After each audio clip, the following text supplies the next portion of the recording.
제가 이제 국제정치학에서 전쟁을 연구하는 경우가 있고, 그리고 역사학자들이 전쟁을 연구하는 경우가 있습니다.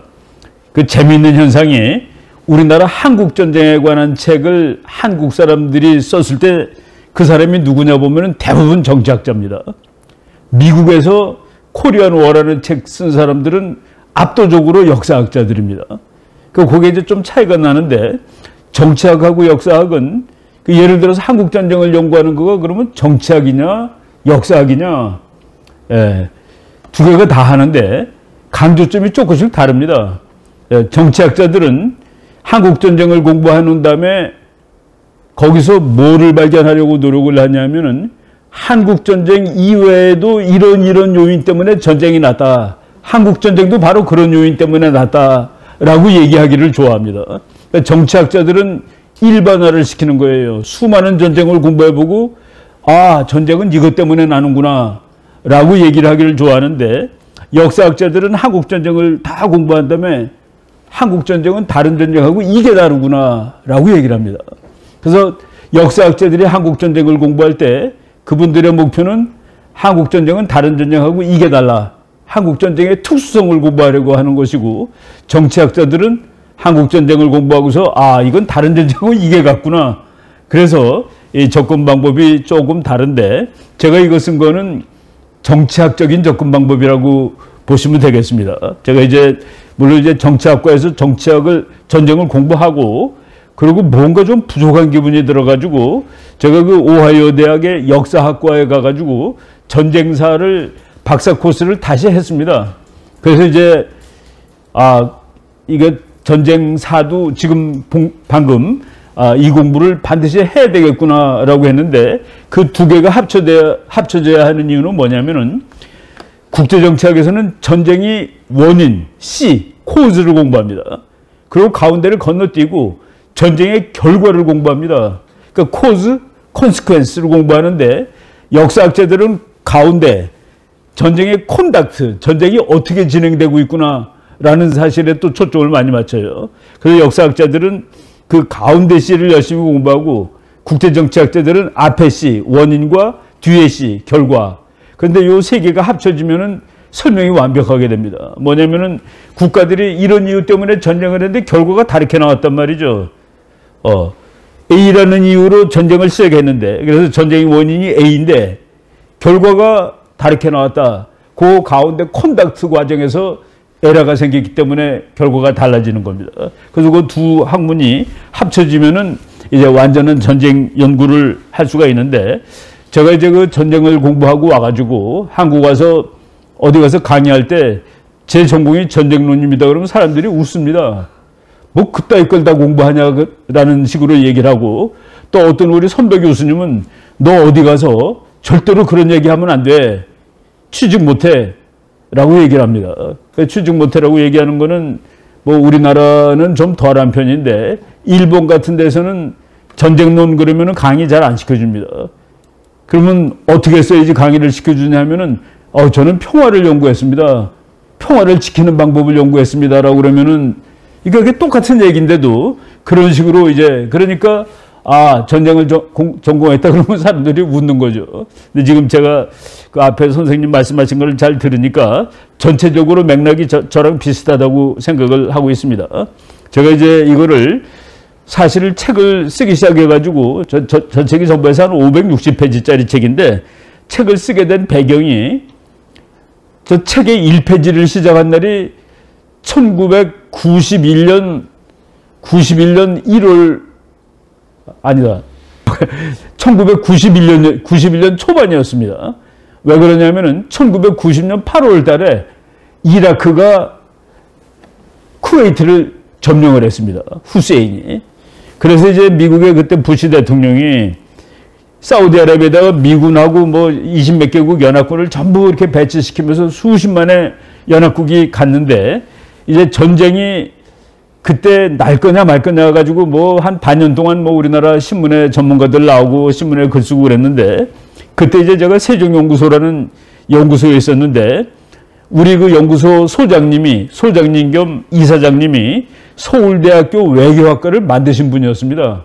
그 이용희 교수님이라고 뭐 자타가 공인하는 대한민국 최고의 국제정치학자라고 말할 수 있는 분인데, 그래서 그 기자들이 그 우리 연구소에 저 이라크, 지금 미국이 부시 대통령이 이라크를 공격할까요 말까요 하는 그거를 질문하러 뭐 가을 내내 왔었습니다. 그러니까 90년 8월부터니까 그 91년 이제 봄에 진짜 전쟁이 나죠. 근데 기자들이 이제 와가지고 우리 소장님하고 인터뷰한 다음에 우리 방을 찾아와요. 제가 그때 아주 젊은 국제정치학자였는데 전쟁 공부했다고 그러니까, 그래서 그 이사장님하고 인터뷰를 했는데 전쟁이 나느냐 물어봤더니 이사장님이 반반이라고 얘기를 했다.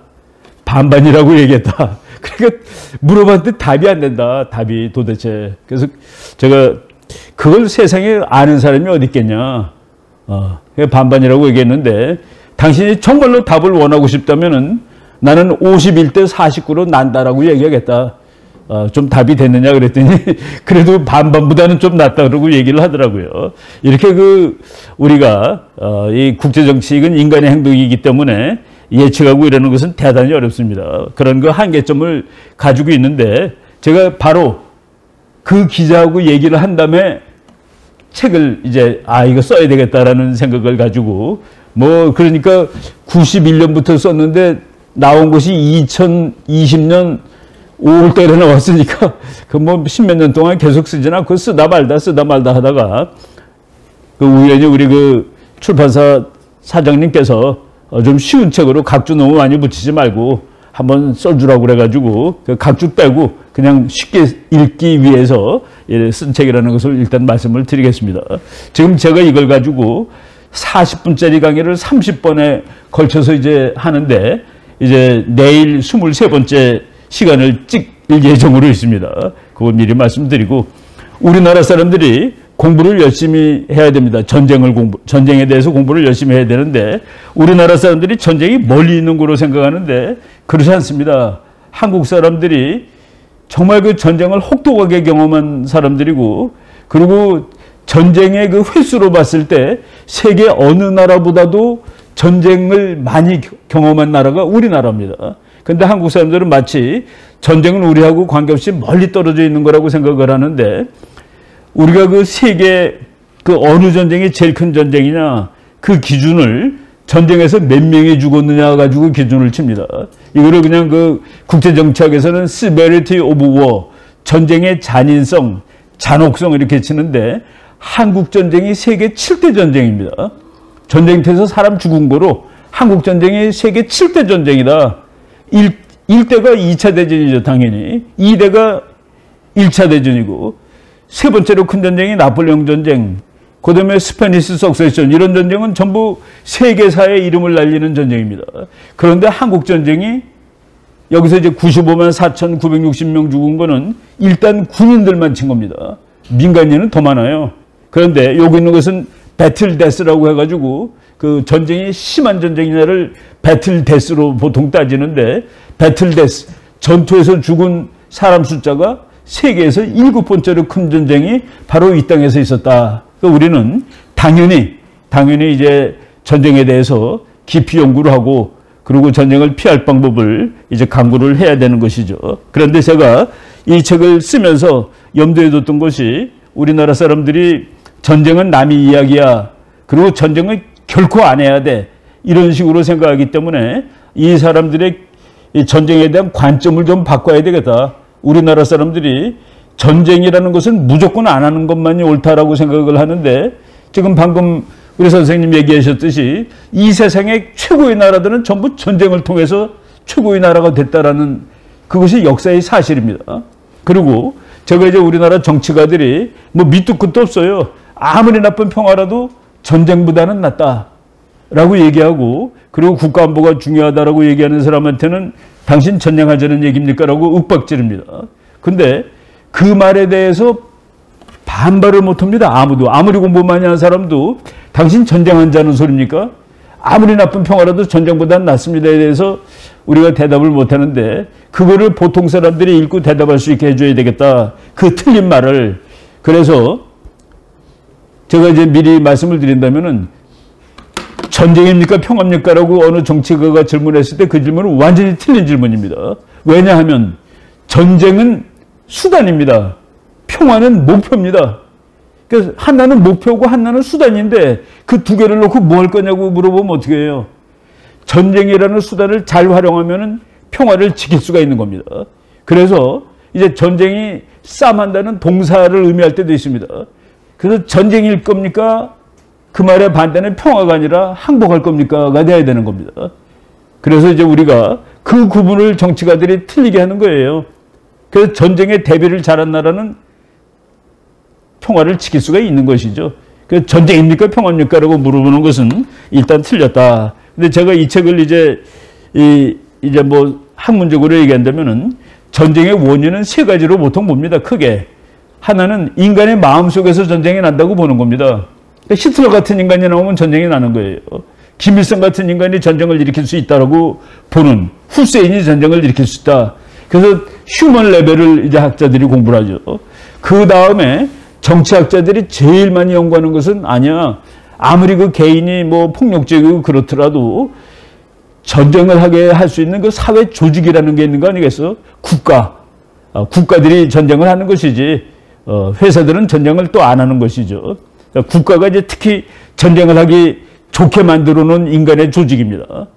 모든 국가는 전쟁을 할 수 없으면 국가라고 할 수도 없어요.